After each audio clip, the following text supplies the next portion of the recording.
Unbelievable. Hey guys, CryptoDad here again. Thanks for joining me on the live Q&A Friday night, live from Michigan, 8 p.m. Eastern Standard Time. So let's jump right in.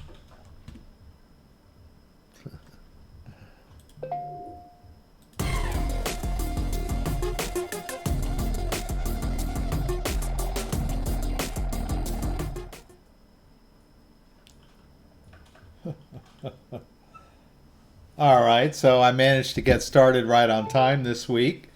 Thanks for joining me. Um, Made the transition to Michigan to a certain extent. Let me see if anybody's hopped in yet. Mr. David is here. Thank you from sunny San Antonio, Texas. Pretty sunny today here in Michigan too. Uh, let's go over to the on screen. Here we are. We can see what we're doing here. I had a couple of pretty neat stories that I emailed myself. Try to get in the groove. But let's start off with the big story is Bitcoin took a bit of a dive along with the rest of the cryptocurrency market the other day. Wednesday, I guess it was. Let's see where we are here. Zuan, thank you. uh, Juan, pardon me. Juan Zayas, right. I saw the Juan and I saw the Z and got them mixed together. Uh, Cop Kappa Tenko Miguel, hi. It's good to see you here. So that first story, don't focus on price. I mean, we always kind of focus on price. I mean, where would Bitcoin be if it wasn't worth something, right? So there has to be some focus on the price. Um, but I got a story. Crypto Lark also talks about that quite a bit. Don't obsess so much about the day-to-day price of Bitcoin. But that's the story. When the market took a dive on Wednesday, I saw this story, I don't know, Thursday morning maybe. And he talks about all the good things that are happening in for Bitcoin, the network proper. Um, the idea here is not to attach so much importance to the growth of the price, right? The importance to recent price movement. It's not really an indicator of network development for future growth prospects. We all know what Bitcoin is here. It needs to be trustworthy, right? So he talks about the new hash rate, which hit a record high of 80 quintillion SHA-256 hashes per second for the very first time. Quintillion, that's pretty high. I'm not sure if that's right above Terra, but it's up there, right? It's kind of a number difficult for us to wrap our head around. The ongoing hash rate is critical to the success of Bitcoin. The higher the hash rate, the more secure the network, too. 15 times higher than it was compared to 2 years ago. Makes it exponentially more difficult for bad actors to hack the protocol and gather the resources needed to conduct a 51% attack. As you may be aware, some other smaller cryptocurrencies have suffered from the 51% attack. Verge comes to mind. I can't think of the other one that was pretty high profile. But Bitcoin has never suffered a 51% attack, not even close. And it seems like it's getting further and further out of the way. Juan is from Florida. That's good. Not so sunny. Well, that's yes. Batten down the hatches, Juan. I hope you're going to be okay there come late Sunday night, early Monday morning. Um,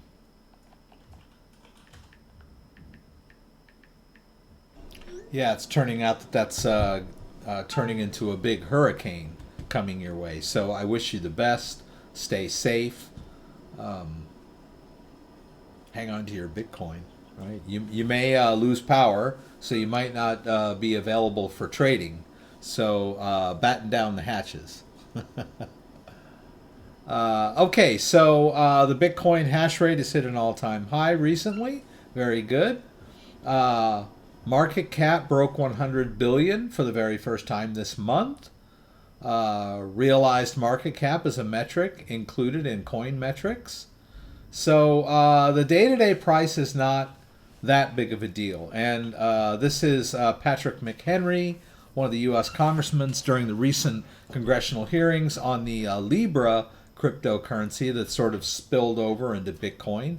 A lot of people conflated the two, but he's talking specifically here about Bitcoin, saying that it's unstoppable, which it is to a certain extent. Now, it would harm the Bitcoin market if the U.S. went full tilt against it, like China, but they wouldn't really be able to stop it.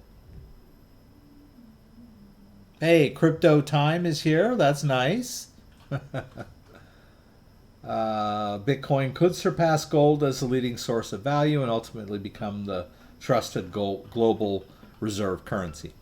Interesting that they bring that up at the end of this article, because one of the other articles that I wanted to bring to your attention was one specifically related to last week's, which was the failed safe haven test. If you remember last week, we talked about whether Bitcoin was a safe haven comparable to gold or not.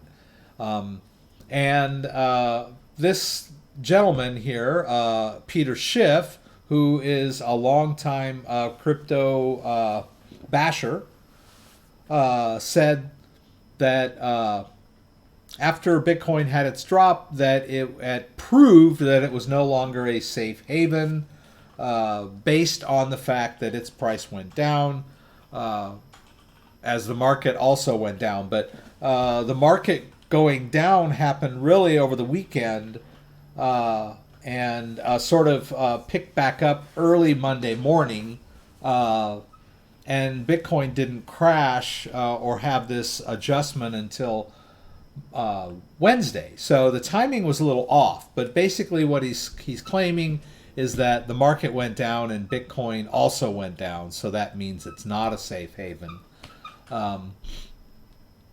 That's his take, right?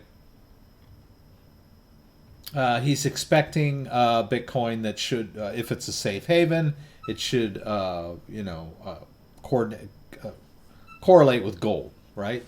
But that's not always the case. I mean, a lot of people like Bitcoin because it doesn't correlate with the market or gold, or bonds, stocks, bonds, or gold. So because it doesn't correlate with any of those, it's a good balancer to have in your portfolio. You don't want everything in your portfolio to go up or down based on the normal features or trends of the market, right? So most people balance stocks with bonds. People put in a small amount of gold as a hedge. When the markets are in disarray, gold tends to go up. So you want to have a balanced portfolio. So a lot of fund managers now are including a small portion of Bitcoin because it doesn't correlate with any of these things. So that's one of the beauties of Bitcoin in a way, according to some of these new fund managers. I didn't quite get this guy's response on Twitter. Why on earth would Bitcoin be a safe haven? Bonds are the safe haven in the current paradigm, nor is gold a safe haven. So I'm not really sure what that's supposed to mean. Bonds, as you know, are kind of upside down now. There's a lot of negative yielding bonds, which is kind of weird. It's kind of an elephant in the room. Points to a little bit of instability in the global market when bonds are negative yielding. Now, that's really not what bonds are supposed to be.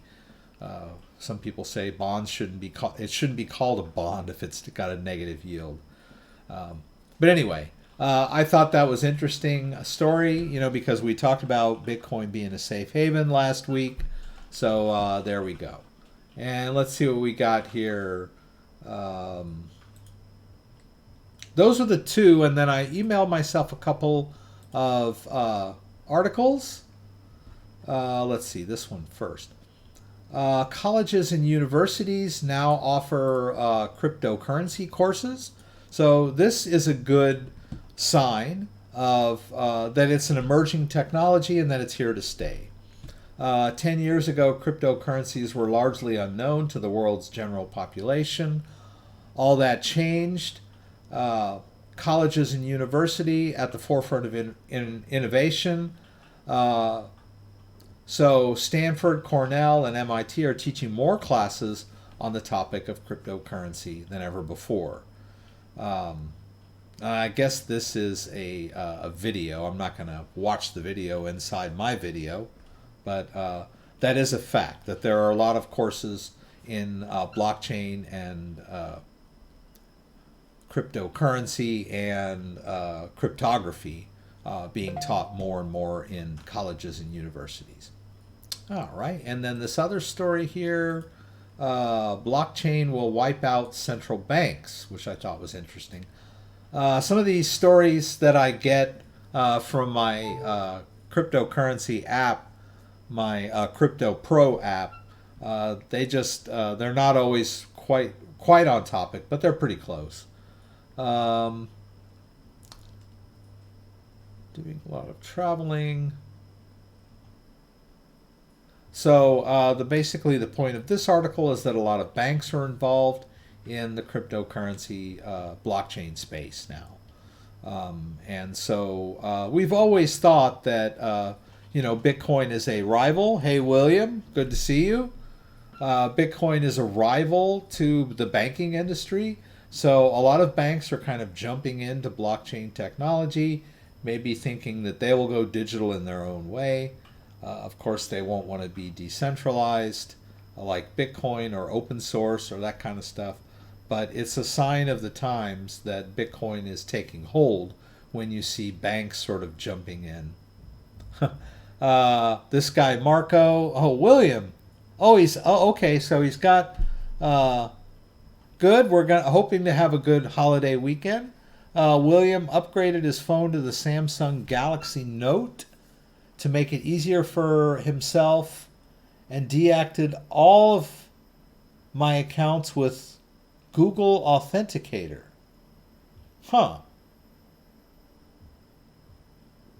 Deactivated all of your accounts with Google Authenticator. So basically I'm thinking that you're asking me about moving your Google Authenticator codes to your Galaxy Note. I guess the question would be, do you still have and re-authenticated all my accounts with my new phone and my iPad. Now both devices have the same codes, plus I backed up all the codes. Wow, that's pretty impressive. Not every not every account gives you those codes, those backup codes. I think Coinbase doesn't do it anymore. I don't know why, but some of them you're sort of forced to deactivate and reactivate. So that's quite a task, William. I'm glad you were able to do that. I think I told you guys my sad story.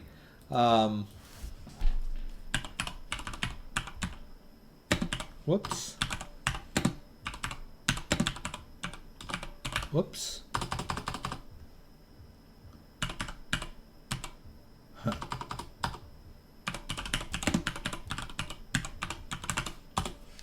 Okay.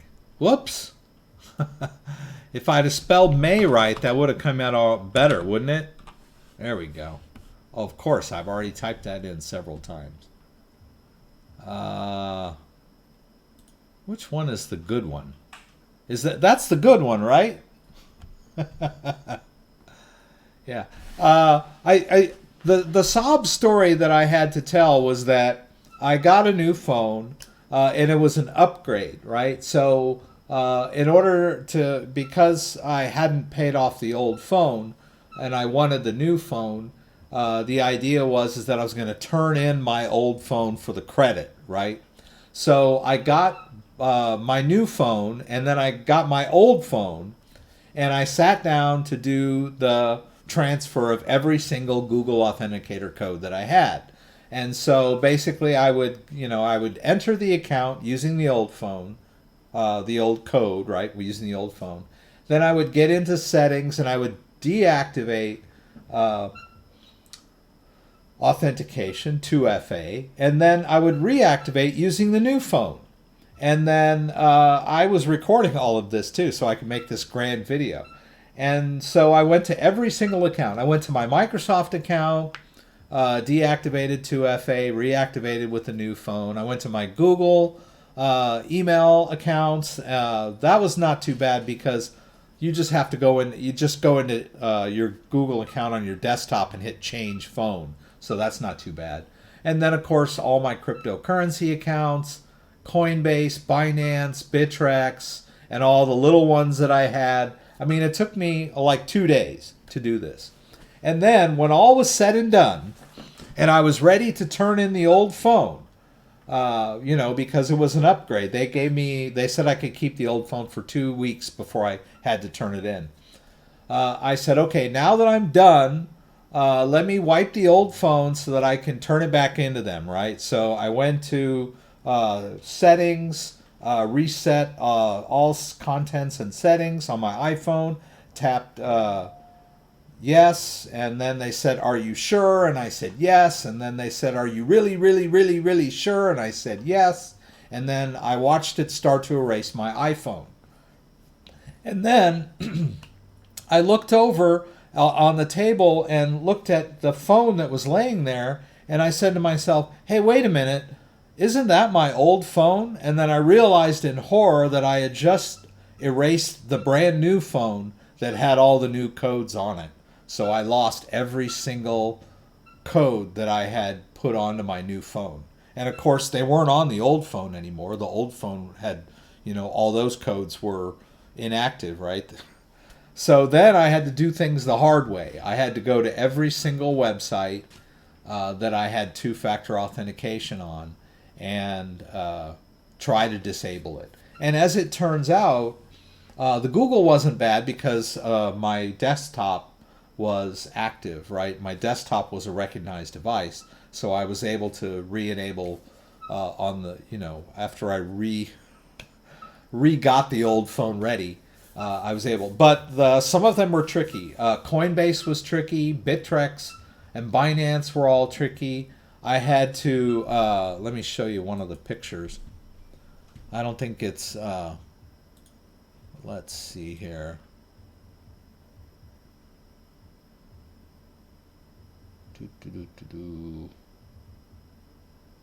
It's not photo stream. I might have to just look at it like this. Yeah. And it wasn't Gingold. And it wasn't screenshots. Where is that doggone thing? Of course, I can't find it while I'm live. That always happens. Huh. What is it?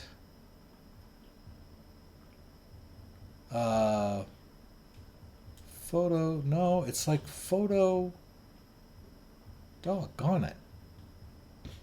Camera roll. That's the one. All right. So here's one. No, that's not one. Huh. Oh, well. I don't think I can show this one. Yeah, well, that has my ID on it. Actually, that's not my ID anymore, right? Yeah, that's an old ID. So that's one of them, right? You have to like take a selfie and show your ID.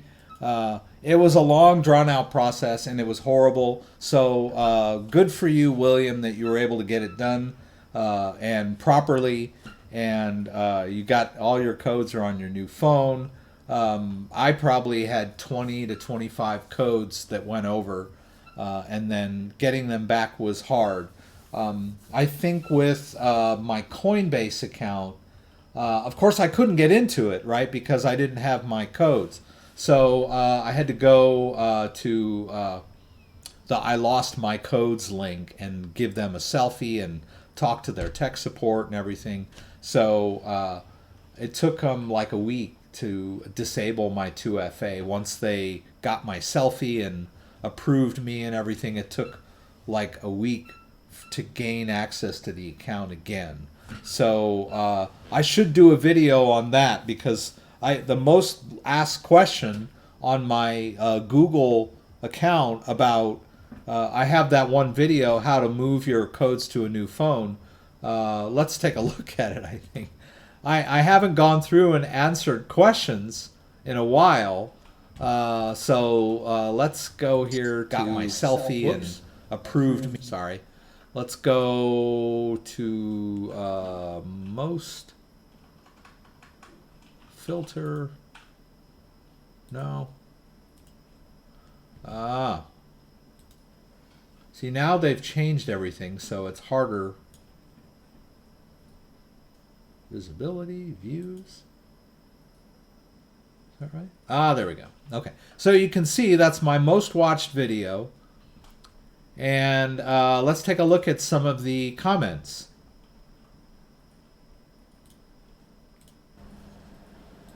Right, how to transfer your Google Authenticator. So, you know, what I get is what happens if I lose my phone, right? That's most of, I get a lot of those, you know. That's great, but what if I lost my old phone, right? Can't find any of them now, of course. So a lot of thank you, helpful, and all that kind of stuff. But I lost my phone and I put my Google Auth in my new phone. How can I have my old accounts in my new Google Auth? You know, help. I need help. I lost my phone and I'm using Messenger Authenticator. How do I change it? What if I don't have access to the old phone? Get to the point. Be useful. I get that one a lot too. But yeah, so I should do a video just on what to do if you've totally lost your old phone. Because I did, basically. I wiped my brand new phone with all my codes on it, so I had to go through that. Just bought the same phone, and US Cellular said they could transfer all my info from my old phone to my new phone. So does that not include my Google Authenticator info? Yeah, see, the idea is that you should be able to back everything up and then restore your new phone, right? But generally, what happens when you do that is you get the Google Auth app, but it's empty when you restore from your old phone. I tried it on iTunes, and I was under the impression that you could back up your phone if you did the full encrypted backup just to your computer, and you could restore to the new phone and get all your auth codes. But every time I've tried it, Google Auth is empty, right? You have to transfer your codes one by one. So hang on to the old phone if you're using Google Authenticator. Now, the other way around this is to use Authy.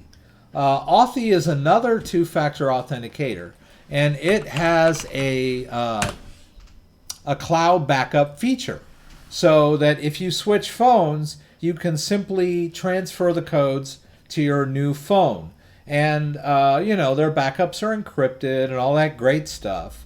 The only drawback to that is not every site supports Authy, right? A lot of the big ones do here. Uber, Gmail, PayPal, Amazon all support Authy, but not every cryptocurrency exchange supports Authy.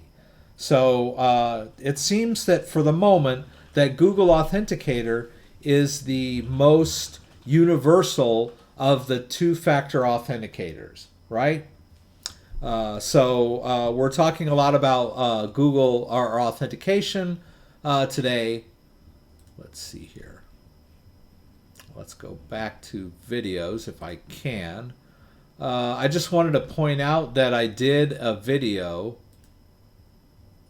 a recent video. Let's see, let's sort by date, right? Wrong date. I did a video yesterday, or I just finished it, about the YubiKey, the new 5C YubiKey. Hey guys, CryptoDad here again. Whoops. Didn't take me there. I encourage you, if you're into two-factor authentication, cryptos that are going to explode. Do this.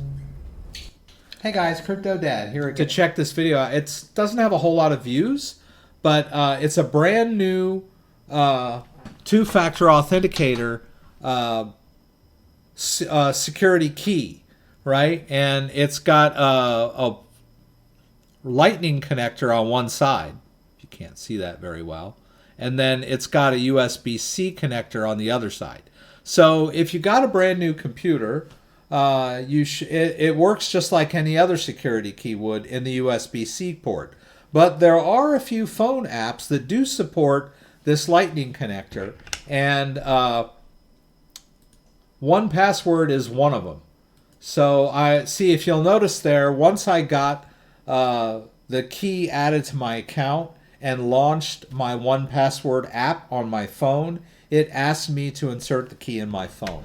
So, but this is a pretty, this came out recently. So as soon as I read the article that it had come out, I ran out and bought one so I could do a demo video on it. So I would encourage you to check it out. It's by YubiKey.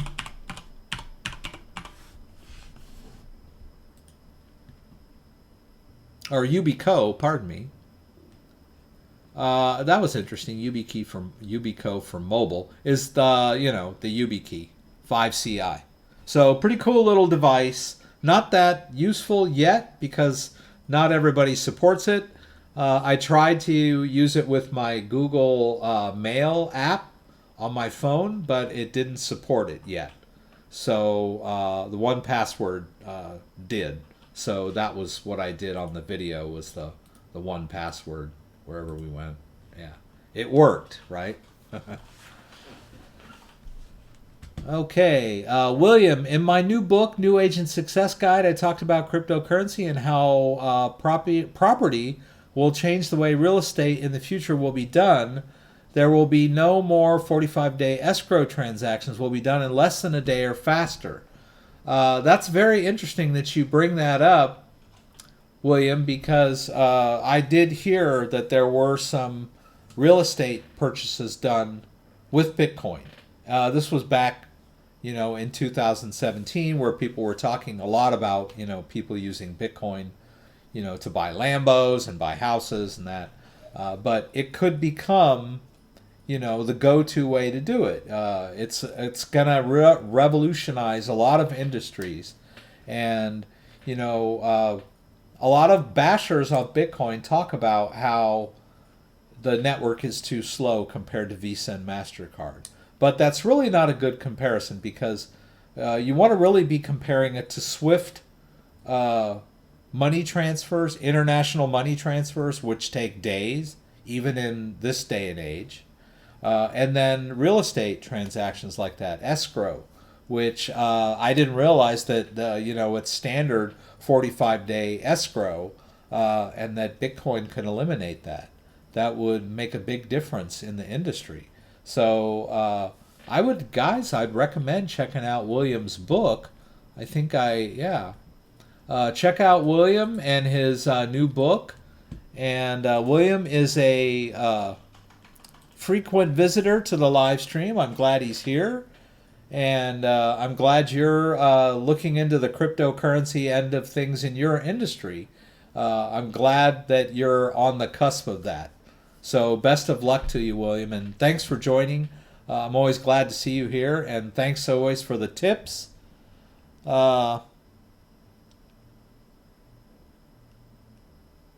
This, as far as not friendly hardware, this thing was a little trip for me.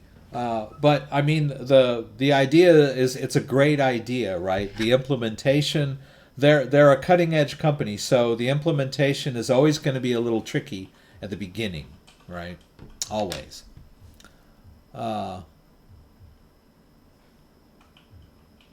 Okay, so there's also a Proppy, which is a cryptocurrency token, an Ethereum token. Interesting. Very good. Oh, all right. Okay, so let's move on to talk about Binance. Let me go ahead and log into Binance. The question here is about Binance and whether it will still be available to U.S. users. As we know, the cutoff date for Binance, let's log in here. And then you guys notice that I'm also using a password manager here. I'm using 1Password for my passwords. So it's safe and secure. It encrypts your passwords, and you can manage multiple accounts. I believe that the last time I checked, I've got about 300 accounts that I've accumulated over the few years, several years that I've been using 1Password. We talked about it a little bit there in the video that I did yesterday because it supports the hardware two-factor authenticator, the 5CI. So let's put this in here. Whoops. Oh, okay, I did it. I was going to say maybe I jabbered too long. All right, so the question here was about Binance and what's going to happen on September 12th. So we don't have hard dates on Binance US yet, but we do have a hard date on Binance proper cutting off access to US IP addresses. All right. So the first scuttlebutt was that it was going to be completely closed off and people needed to get their cryptocurrency off Binance. But as it turns out, it's not going to be a complete close off. It's going to allow you to withdraw after September 12th. They just won't allow you to deposit or trade. So the best thing to do is, and then you can switch over to Binance US. Binance US is going to be available to US traders. Now, the only problem there is that they're not going to offer every single cryptocurrency that Binance does, right? They're only going to offer about 30 different cryptocurrencies on the US side. So if you're just holding Binance, Ethereum, Litecoin, even your BNB coin on Binance, then it's not a big deal. All you really need to do is you can, if you want to, you can just wait until Binance US is available and then just transfer those coins onto from your old Binance into the new Binance, right? But let's say that you're holding a coin that is not going to be supported on Binance US. So those coins, you can still withdraw them, right? So even if it's after September 12th and you're holding Zibbleblippy, whatever coin happens to not be supported, you'll still be able to withdraw it from Binance. Trouble is, you may not be able to sell it, right? Whatever that coin is that's on Binance. You'd have to find another cryptocurrency exchange that supports that coin.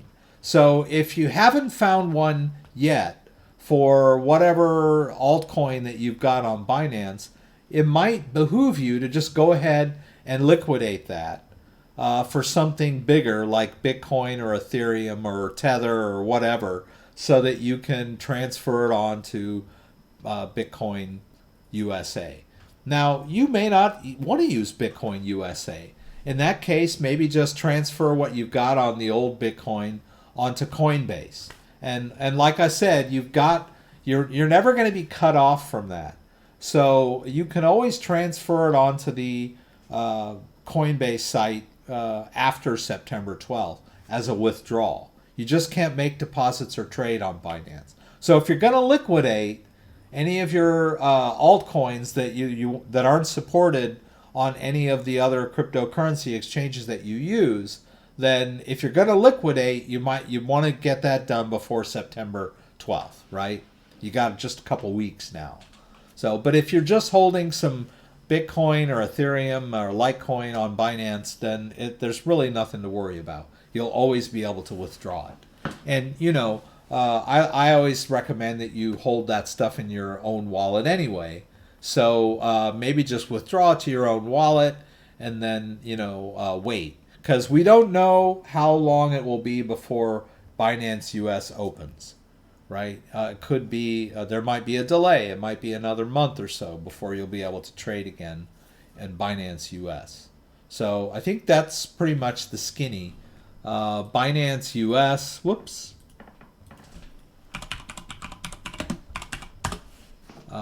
I don't think we have any hard dates on Binance US. The only thing we have to go on is Shangpeng Zhao saying a couple of months ago that it would open in a couple of months, right? That's kind of where we're at. There's been no updated guidance on the exact date for Binance USA. So we might have to wait. So you might want to move, trade over on Coinbase or Bittrex or whatever floats your boat. Or Crypto.com, right? We could do Crypto.com. Let's see where I'm at here. I haven't talked about Crypto.com yet today, I don't think.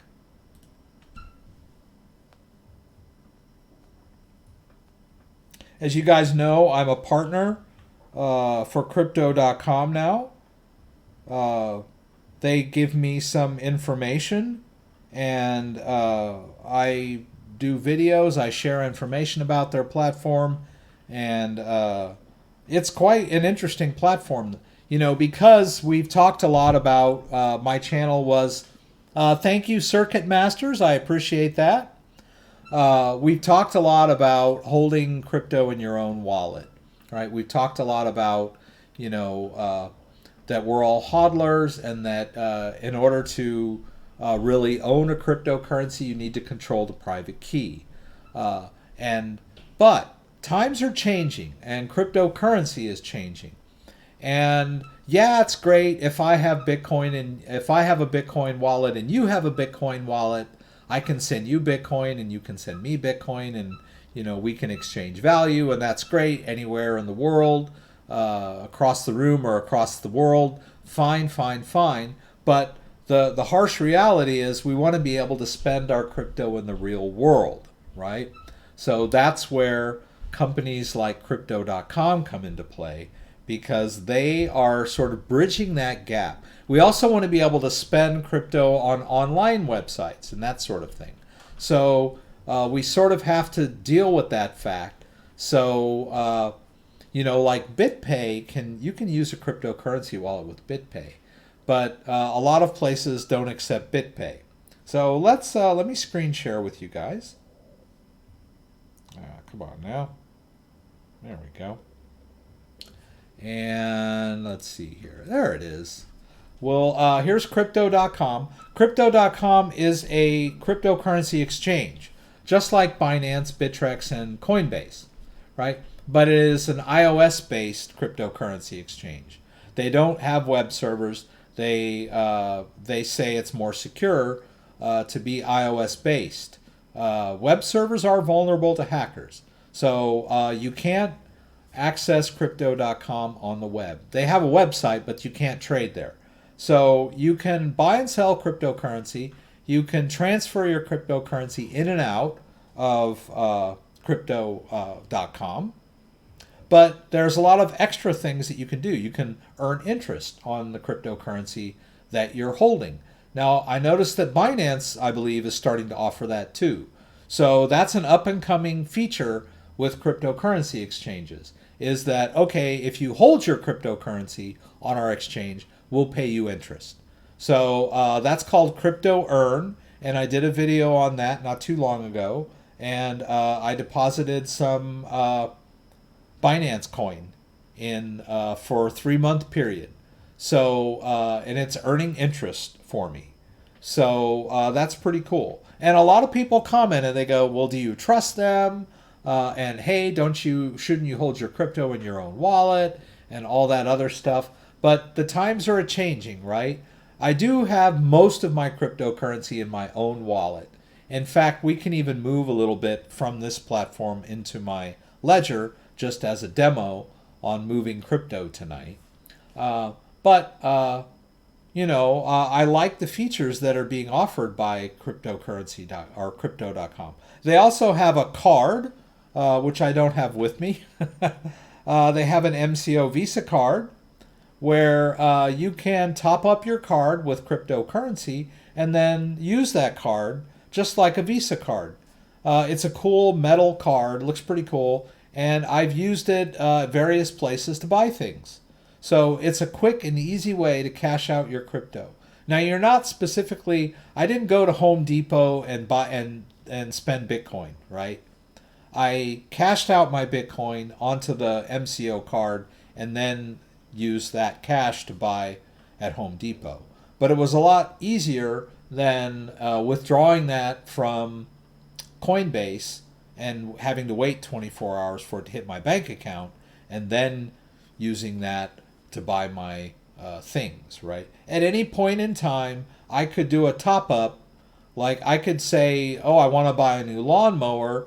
How's my Bitcoin doing? And I can hit top up and transfer some Bitcoin over to the card and then buy my lawnmower, right? So that's pretty cool. Okay, so Ryan is asking about is the Ledger X safe with the Bluetooth feature? Now, I've had a lot of people ask about this. I've currently got it connected to the computer because we're probably going to do some stuff in Ledger Live. But it also works with Bluetooth with your phone. But here's the thing.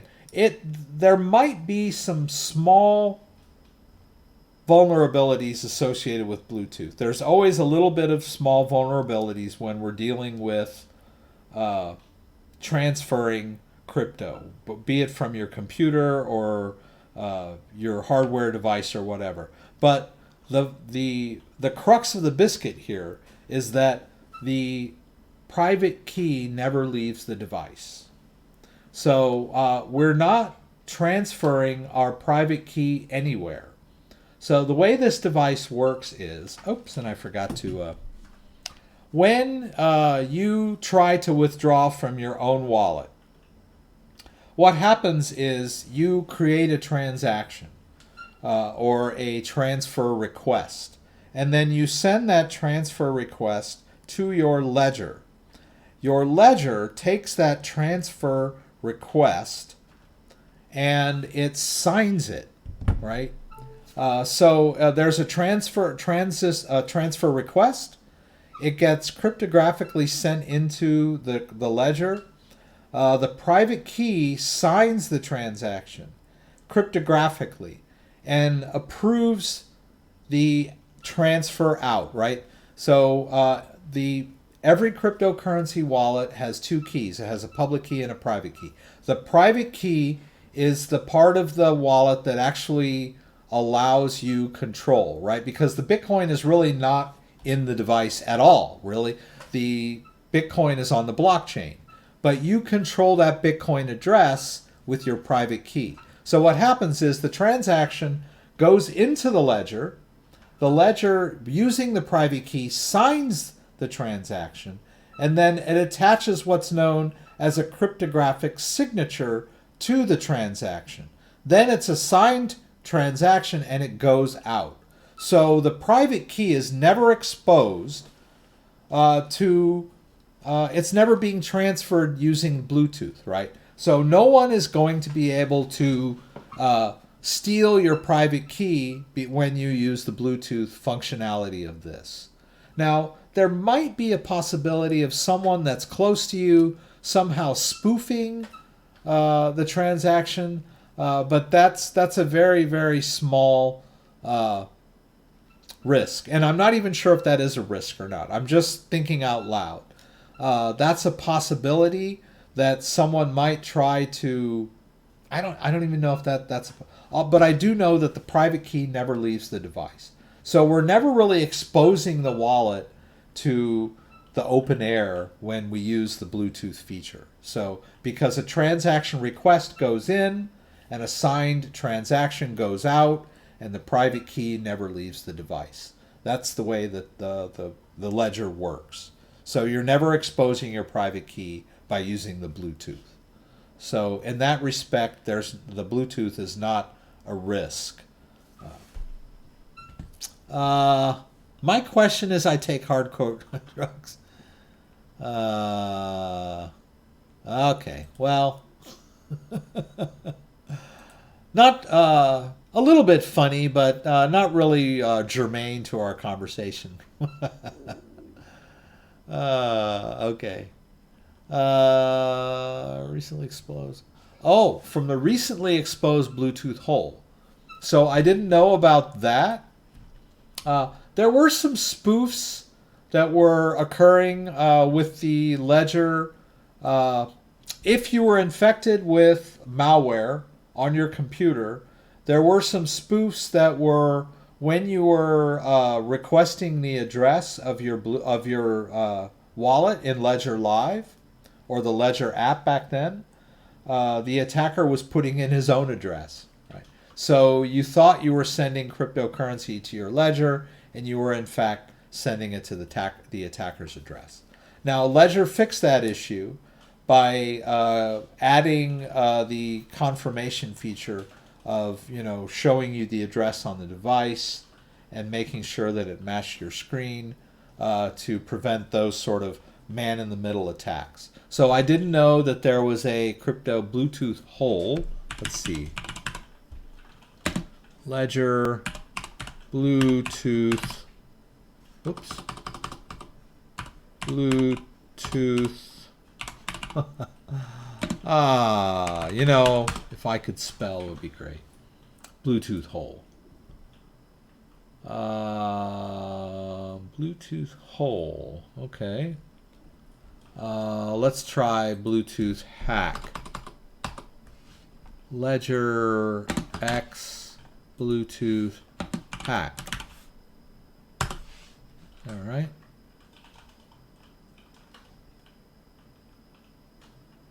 January 7th. Ledger Nano X hack.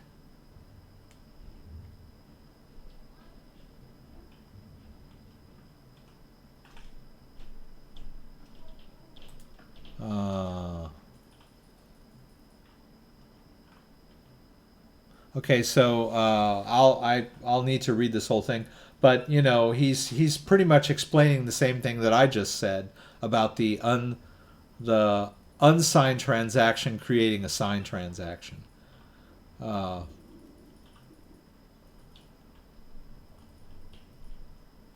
Okay, so he's basically putting that to rest. So Ryan is asking me about the Bluetooth hole, which I can't seem to find any reference to that.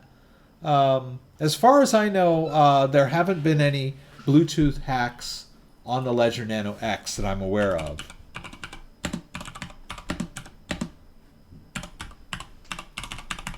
Let's try that, see if we can find anything. There's this guy. Now, there were some security researchers that were able to hack the Ledger, but those were very specific hardware-based attacks on the device itself. So that means that in order to perform those hacks, they would need physical access to the device. So, and that's not really an issue for most people. I think what most people are worried about is someone sort of remotely hacking their ledger. And the ledger is pretty safe, or is safe in that respect, right? The only demonstrated hacks have been people that have gained access to the device. And that would mean that someone would have to break into your house, gain access to your ledger, and they would sort of need to do it while you would just before it went to sleep, after the pin had already been entered. That I don't know.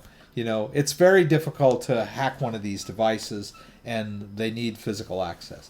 So, but I didn't read anything about that the ledger had been hacked. So maybe I'll look at these videos and see. But most of these are man-in-the-middle kind of stuff, where you're basically tricking the user into revealing information or sending crypto to the wrong address. They're pretty much social engineering kind of stuff. So just be careful. The safest way is store your keys via remote node, via portable hard drive, or Ledger Nano X. Portable hard drive. Well, you know, you can also use air-gapped computers to store your private keys, and you know, and it's the same process. The forward-facing wallet will generate a transaction, and then you'll save that transaction on like a flash drive, and then you take the flash drive over to the air-gapped computer, and then the computer with the private key on it will sign the transaction and create a signed transaction file, which you'll then transfer back to the flash drive and then take it over to your forward internet-facing computer, and then you'll have a signed transaction. So that's kind of an air-gap solution. I guess you could sort of do that with an external hard drive too, instead of a flash drive.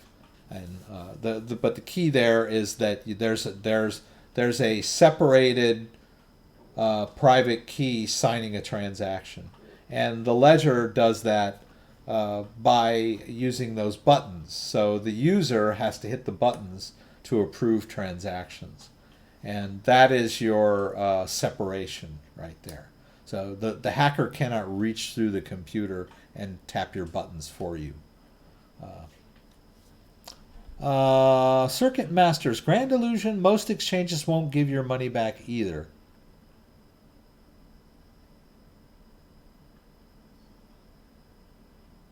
Never store your cryptos on an exchange. Yeah. So that's the philosophy that, if you're going to hold crypto, then hold it in your own wallet, right? Your own private wallet.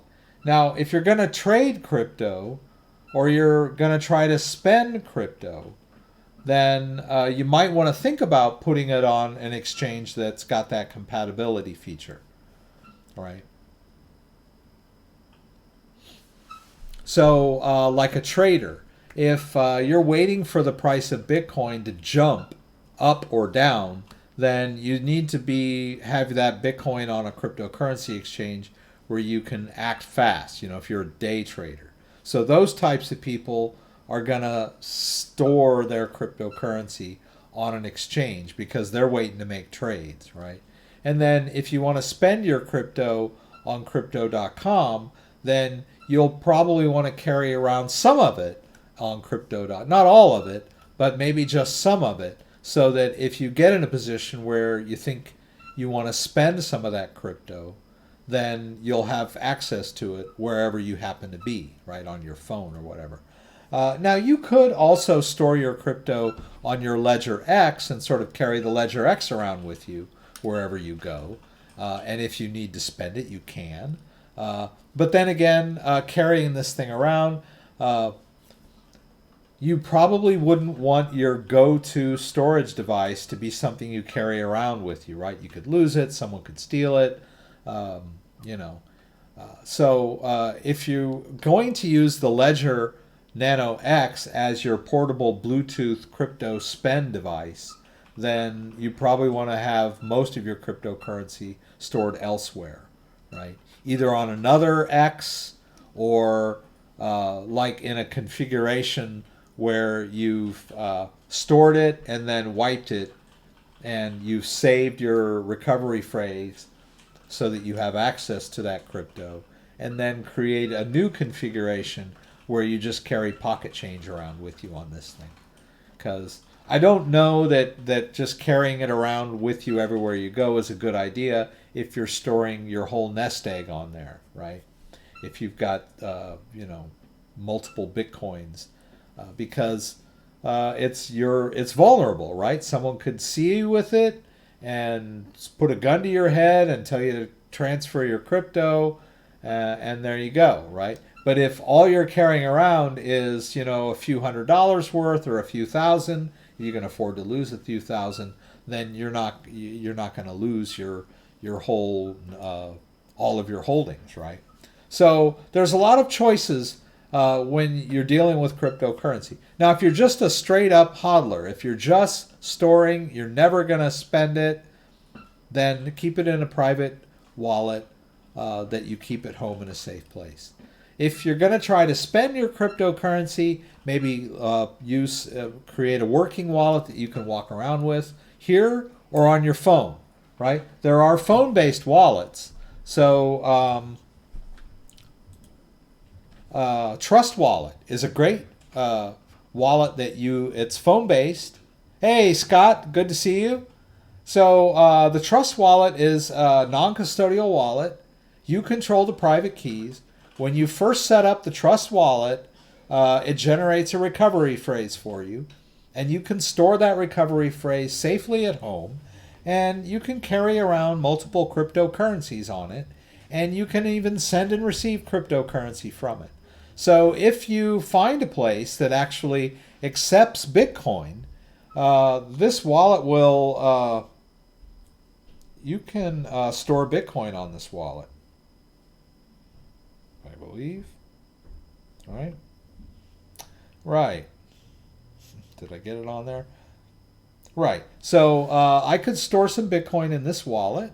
Right now I've got 0. And then if someone's got a QR code, you know, I could send them some of it by scanning their QR code on the fly. So the Trust Wallet is a great portable wallet that the private keys are stored encrypted on your phone, but you don't want to carry all your crypto around on it. And you can easily send, and receive crypto from the Trust Wallet. So, and you control the private keys, right? So that's a good solution for a portable spending or carrying around of Bitcoin. Or if you can do the Crypto.com thing if you want to use their MCO card, because I mean, to this day, I can't walk into Burger King and spend my Bitcoin. But I can walk into Bitcoin and use my MCO card to buy a burger. And if my MCO card is empty, I can go to my Crypto.com account and top up my card so that I have enough to buy a burger, right? If all I want to do is buy a burger. All right, so it's 3 p.m. in Hawaii. That's cool. All right, so let's withdraw a little crypto from the Crypto.com account onto my Ledger. Let's see here.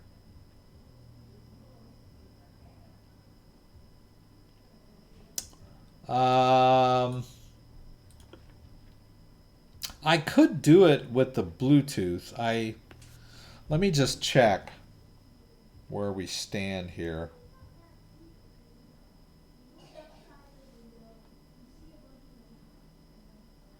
Oh, interesting. Oh, but it still says negative. Huh.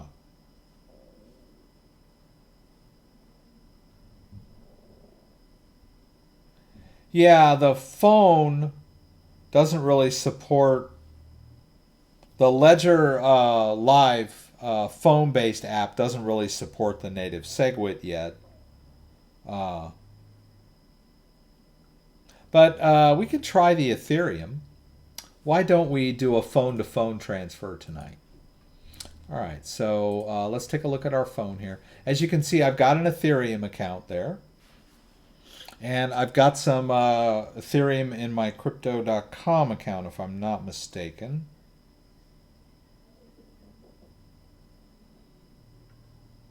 Whoops. Doggone it, I already took it out. I wanted to do it on the... well, let's just go ahead and create an empty Bitcoin wallet on Ledger Live. So let's go over to Ledger Live. If I can find this thing. I'm going to create a brand new account. And we'll choose Bitcoin on the Ledger Nano X. All right. And we're wireless, right? So I'm going to enter my PIN. We'll use that Bluetooth feature that we talked about.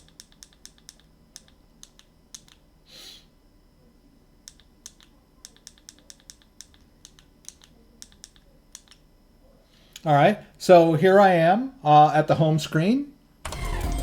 Whoops. Sorry, guys. All right, so burp, burp, burp. I'm going to have to turn that off. Ah, come on, Rex. Where is that thing? Oh, there it is. Okay. All right, we'll turn that off for a sec. All right, so here we go. So I need to be in the Bitcoin app, right? Come on, Rex. I want it to be clear, crystal clear. There we go. So we'll go into Bitcoin. We'll hit both buttons. All right, I'm in the Bitcoin app. And then notice over there, now that I've entered the Bitcoin app, it recognizes it's connected, right? So now you can see that it's synchronizing, scanning this device for any empty Bitcoin accounts. Let's see, it looks like it found an existing Bitcoin One SegWit account with 0 Bitcoin. Okay, so let's do that. I'm going to hit continue and then go to accounts. All right, so there it is. Now I'm going to hit that gear icon up in the top. And I want to change the name, right? I don't like that 1 there. So let's see if I can get that out. All right, so we'll just call this Bitcoin SegWit. I'm happy with that. Okay, as you can see, I've used that account before. So here we go. We've got the SegWit account. That native SegWit is sort of showing up, but it's not functioning properly, so I don't want to mess around with it. All right, so I'm going to transfer that Bitcoin from Crypto.com into this Bitcoin SegWit account. So first thing I'll need is my address, right? So I want to do a receive on this end. Always start with the account you're sending to, right? To get that address, that public address that you want to send your Bitcoin to. So we'll do a receive, and it wants me to verify on the device. And you'll notice that when we do that, we'll hit continue. There. See? It's showing the address on the device as a failsafe. We talked about that man-in-the-middle attack where people were, the screen was fooling the user into sending to the attacker's address, right? But this is the confirmation that the address I see on the screen is the right address, all right? So now I can confirm that, right? I'm going to use that arrow. Whoops, come on, baby. Sorry about the focus issue. Let's hit the next, and then we'll hit approve. A little bit blurry, but it's good enough for our purposes. We can go back over here, and now we can safely take that address and copy it into our clipboard by hitting copy address. All right, now let's go back over to Crypto.com, and I've got some Bitcoin in there. Let's take it out, right? Let's do a send. And it wants me to I don't have any contacts in here. You could list a bunch of people that you send Bitcoin back and forth to. Unfortunately, nobody in my family knows how to use Bitcoin. So I'm going to hit a plus. We're going to add this new one. We'll call this SegWit. Let's see, Bitcoin. Whoops. SegWit.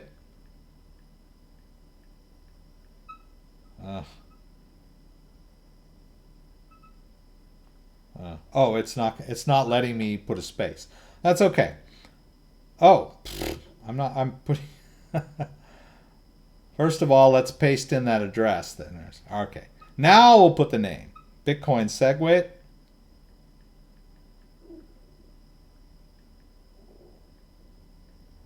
And we'll put Ledger.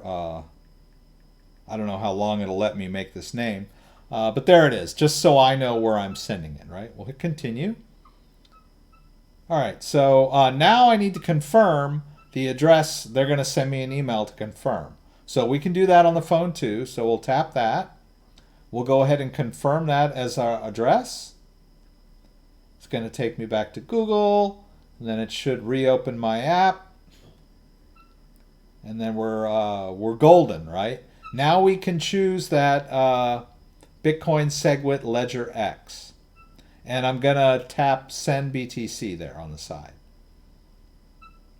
Right, and how much do I want to send? If I edit the field there, I could just send all the Bitcoin, but I'll just send 0.01. I've got that, right? Oh, that's US dollars. Let's switch that. There we go. 0.01 BTC, which is $96 worth of Bitcoin. Right, so let's hit send. All right, and then confirm. And it uses Face ID. And then the address, the withdrawal was. All right, and then I get the email alert that I've just withdrawn the Bitcoin. And then we can just go over to Ledger Live on our phone using that Bluetooth stuff. And then we'll wait for that Bitcoin to come into this account. It might take a little bit. So we'll just hang loose while that happens. Maybe talk a little while. It's going to take a few minutes, but it shouldn't take too long. So that was a little convoluted, but what we did was we transferred Bitcoin from our cryptocurrency, our phone-based cryptocurrency exchange, onto our Ledger Nano X using the Bluetooth feature between our phone and the device. I went ahead and created the account. There was an existing Bitcoin wallet already on here. I activated it. I was able to get the address from this device, the public address, using the phone app. And then we were able to withdraw from cryptocurrency exchange, crypto.com, over to our ledger, right? So basically we're withdrawing Bitcoin from the exchange to my own device, right? Putting it on a wallet where I control the private key. So, and let's see. It might take a minute. This is always the part where you kind of hold your breath. You're like, is this going to work or not? But I should point out that the Ledger Live now supports native SegWit, and I created a native SegWit account, but it doesn't play nice with the phone-based app. Too bad, huh? All right, let me go back to this. I'm going to blend in with my surroundings again. All right, let's put this thing down. We'll keep that up there so you guys can... I wouldn't want to disappoint anybody. Is he going to lose it? Is he going to lose it? Is it going to show up? All right.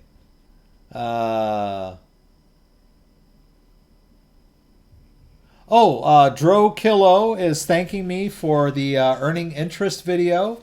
As I mentioned offhand as we were talking about crypto.com, you can earn interest on your crypto if you deposit it in their crypto earn thing. And I did a video on that earlier in the week. And while we're talking about my videos, while we're in kind of a lull here, I'm begging with you, I'm pleading with you, please watch my Alexa videos. I've got a whole smart home set up with Amazon Alexa, and I've recently moved, so you guys, I had to rebuild my whole smart home. So I did how to set up Amazon Alexa to work with Hue lights. So I take you from beginning to end, how to set up the Hue bridge, how to set up the Amazon Alexa device, how to control the lights with your voice, the whole 9 yards. And then I thought I did 3 of these already. I guess I've only 2 of them. Huh. Okay. Maybe it was only 2. I got another one in the hopper. And then how to set up group lights with Hue. That's another one where, let's say you got 6 lights in your kitchen and you want to control them as one. I did that one. And then, you know what? I just want to show you this one that I did. It's not a finished video yet. But let me see if I can find it.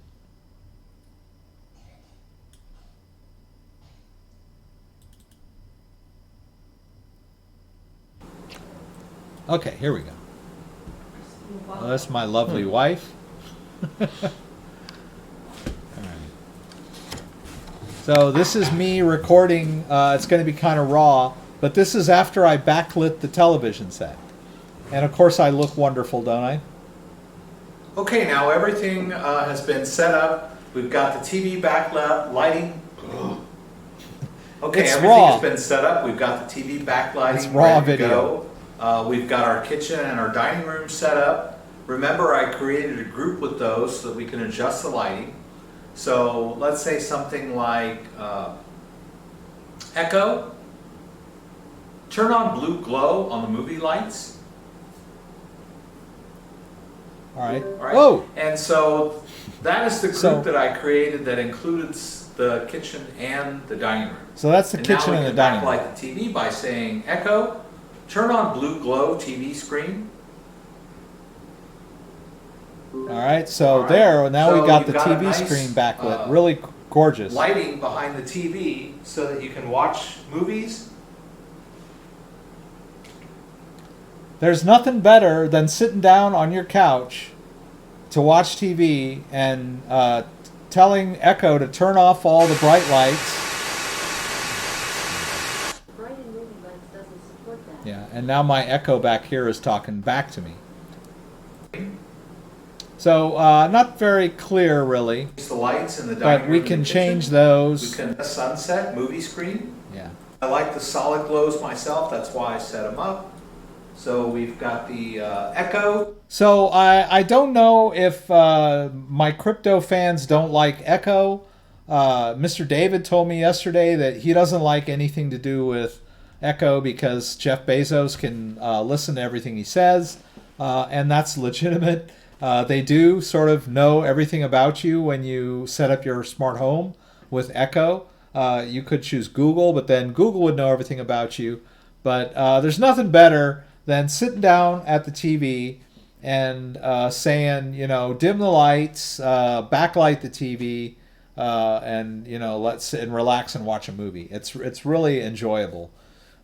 So I love using the Hue lights and my Echo. So I'm begging you guys, pleading with you, watch those videos, give me some views, and if you got any friends that want to use Echo or they want Hue lights or anything like that, say, hey dude, CryptoDad is the man when it comes to setting up your smart home devices. And I'll be posting some more videos on how you set all this up. You can use the Amazon plug for your coffee maker to have it make your coffee in the morning while you're still in bed, that kind of cool stuff. So anyway, I wanted to get that out of the way. All right, so while I was blabbing away, my phone received the money, right? And I don't. And those of you who are paying close attention to the amounts there, looks like I lost maybe $5 in there. But the way Ledger, the market price of Bitcoin, the way Ledger, wherever Ledger gets that price from, is always off when Ledger gives you your value. It's not always the same as you would see it on, say, CoinMarketCap or Coinbase or Crypto.com or anything. And it's, what is it? But I did lose a little bit. Like I lost that 0.005 Bitcoin, right? 0.001, right? So instead of being 0.01 Bitcoin is 0.095 Bitcoin. So let's find out how much is that worth.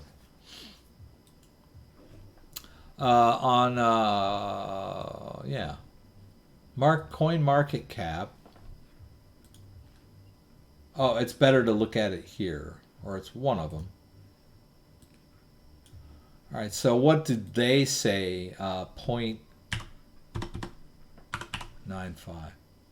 Actually, it's pretty close, right? 9145. So maybe I did lose a little bit, you know. There's always going to be a little bit of a loss. Oh, and also Crypto.com.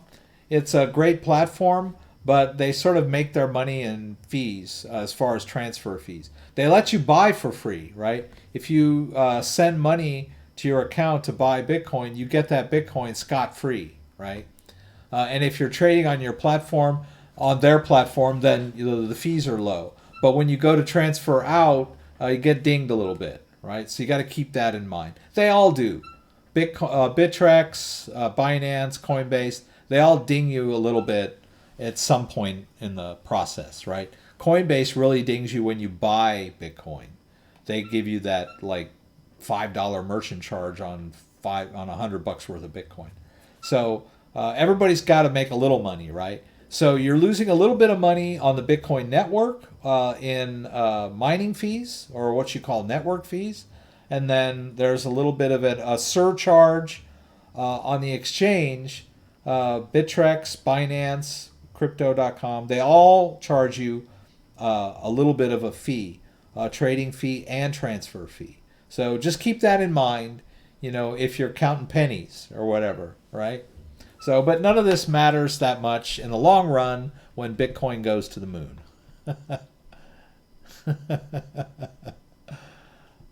Hue lights, right? Those are those lights that, see, a hue light is a light bulb that you put in your socket, right? So basically, you put the light bulb in your socket, and it's wireless. It can connect to your home network, and then you can control it with the app if you want. So if we go to the Hue app over here, you can see that I can control all the lights in the house with the app from my phone. But I also have integrated it with my Amazon Alexa so that I can also control them with my voice, right? So I'm in the office now. See, I just turned off my office light. You can see the side of my face getting light and dark, right? So that's what Hue lights are, what Hue bulbs do. You put them in the socket, and then you flip the switch so that it's always on, and you control it with your app or your voice. Yeah, easy is not free, that's right. What are my 2020 predictions? Well, I would like to see more adoption with Bitcoin, and of course I would like to see the price go high. I would like to see Bitcoin test its all-time highs again. I was kind of hoping it was going to happen this year. As I was joking a couple weeks ago, I think I said, in April, I was like, I can't wait for Bitcoin to hit 40,000, right? Because it seemed like it was going to. April or May, when Bitcoin started to take off. I was like, here we go, 2017. Bitcoin's going to hit 40. And then in June and July, I was kind of like, if it would just hit its all-time high, if it would just hit 20, I'd be happy. 40 can wait. If it would just hit 20, I'd be happy, right? And then as the year wore on and we got into August, I was kind of like, damn it, if Bitcoin could just break 12, I'd be happy. It briefly broke 12 in early July, I think, but very quickly, and then it retraced itself very quickly. So, that's kind of my joke. Now I want it to break 10 again, right? But 2020, I would hope that we get to see that push towards its all-time high, which by, technology standards is not that high, Really? Yeah, a lot of people talk about the Bitcoin bubble of 2017 as if it was some kind of fluke. But I firmly believe that Bitcoin will not only test its all-time high, but will become more valuable than that. As it becomes more acceptable, as institutional investors get involved with it, and as banks start to lose more and more of their control over the economy because of, and let's get libertarian here, but our debt-based economy cannot live forever. You can't just keep pumping fake money into the system and to keep it propped up.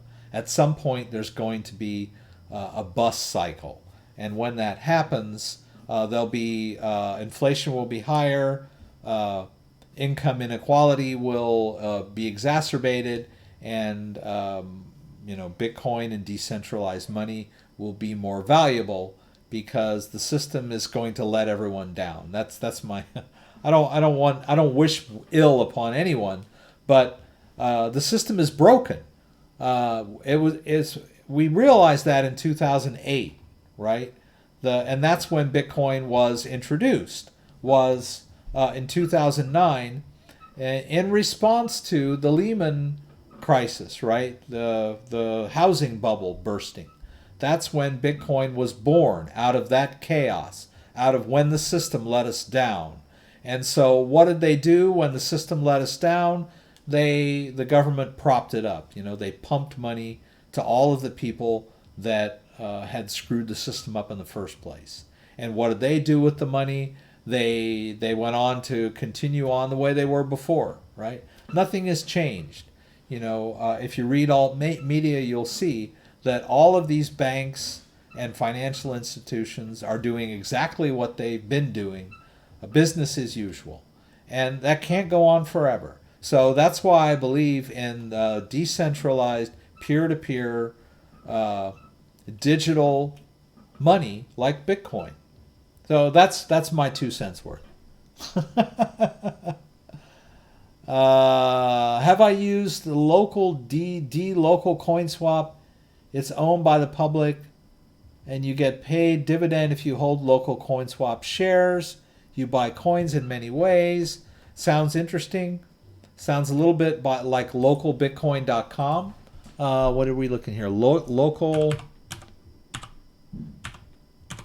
coin swap.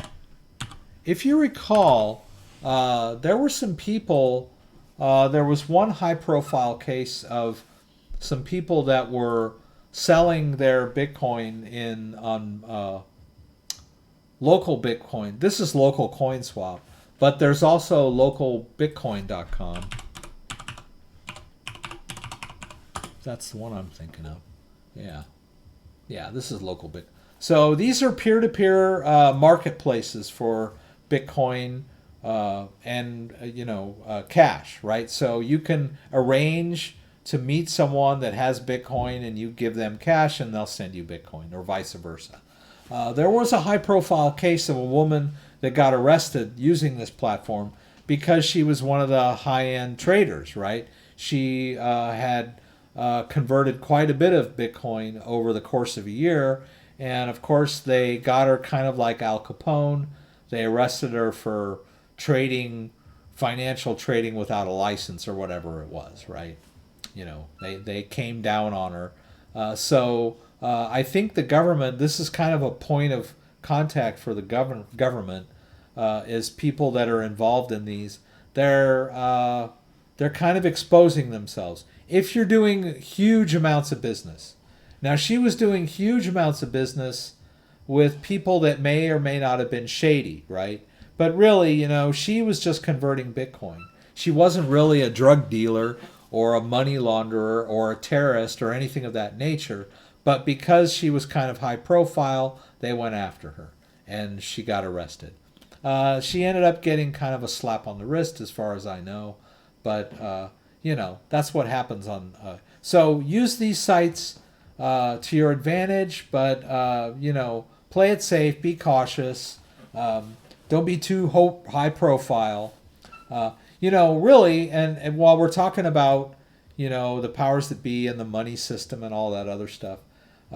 This whole idea of money laundering, you'll see a lot of people bashing Bitcoin because they say that they're money laundering. Well, what is money laundering? If you look up money laundering, it is converting illicit funds, or is converting illicit funds or funds earned by illicit activities into legitimate funds, right? But they throw that term around rather loosely. Like anyone that has their own money and wants to trade it for Bitcoin is called a money launderer. And that's using that term a little too loosely.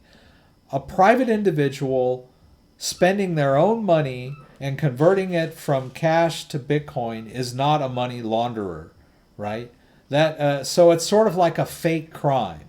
When you just accuse anyone that's converting their cash to Bitcoin of being a money launderer or a terrorist or a child pornographer, they're just throwing those labels around to besmirch the reputation of honest people that want to keep their transactions private. And they want to use digital currency, decentralized digital currency outside of the control of the corporatocracy, the big bankers. There's no law against that, really. But they've invented crimes to accuse people of that are just exercising their right to privacy, right? So don't get scared when people go, oh, Bitcoin, isn't that used by criminals? Isn't that used by money launderers? There are so many studies shown that there's a very small percentage of crime, or let's say a very small percentage of real illicit money laundering is being done with Bitcoin. The 95% of money laundering is done with cash and with the help of big banks, right? And then also illicit transactions using Bitcoin are a very small percentage of all of the transactions that are going on with Bitcoin. So don't let the naysayers scare you into thinking that you're a criminal because you're using Bitcoin, right? Now, there's a lot of people out there that are also saying that the IRS is illegal and that, the Constitution doesn't allow for taxes. I would love to go there, but, we're all subject to the whims of the IRS, and they would beg to differ, right? So, we're all I pay my taxes on my cryptocurrency, so I'm clean in that respect. But there's nothing wrong with wanting to keep your transactions private. All right, so yes, EKS is giving us the exact definition of money laundering. My point is that that term is being loosely applied to almost anyone that engages in Bitcoin activity. And that's not the case, right? We all know that's not the case. All right, so we didn't do a whole lot of moving Bitcoin around, but I did do some demo. I think we talked about moving Bitcoin around, Bitcoin addresses, the Bluetooth features of the Ledger Nano X. If you haven't picked up a Ledger Nano X yet, I would highly recommend it. I was working with someone earlier and she had the Ledger S, and I was using my Ledger S, and I remembered how inconvenient it is to have to add and subtract your apps, right? Because the Ledger S does not hold more than 3 or 4 or 5 apps at a time. The Ledger X can hold all my cryptocurrency apps. It's dim now. I've got about 15 or 20 apps on here, and it hasn't told me it's out of room yet. So holds more apps, has a bigger screen. If you've got a Ledger Nano S and you like it and you're happy with the security, I'd highly recommend going with the X because of bigger screen and more apps, right? It also does Bluetooth, and that's cool too. but more apps and bigger screen sold me right away. So, all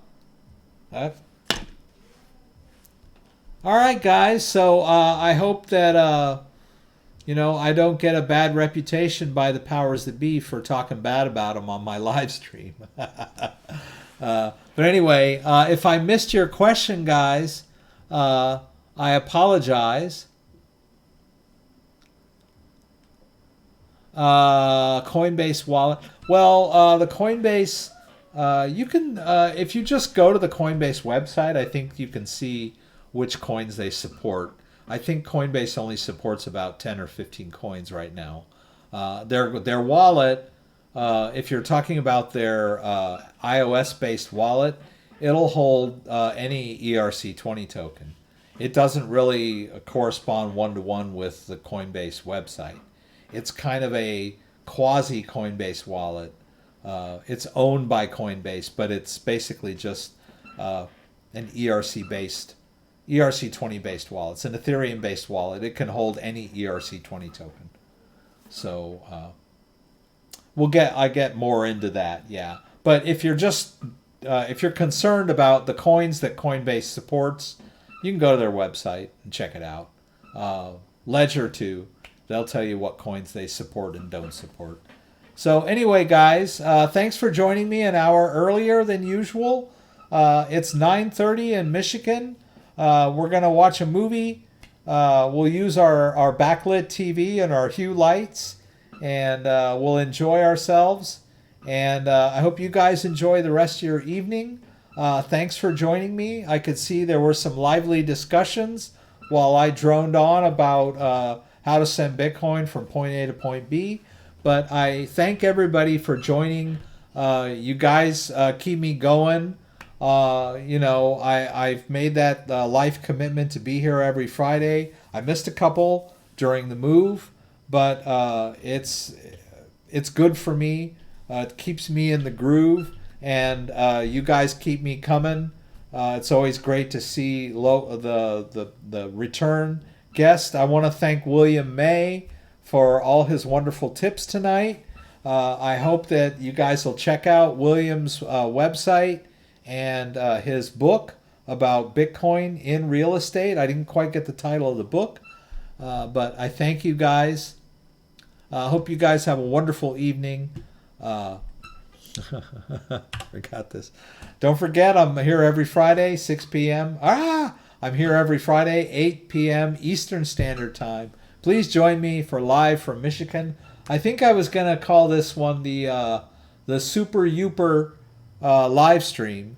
For those of you who don't know what a Youper is, it's like an Upper Peninsula Michigander, and they have a special way of talking.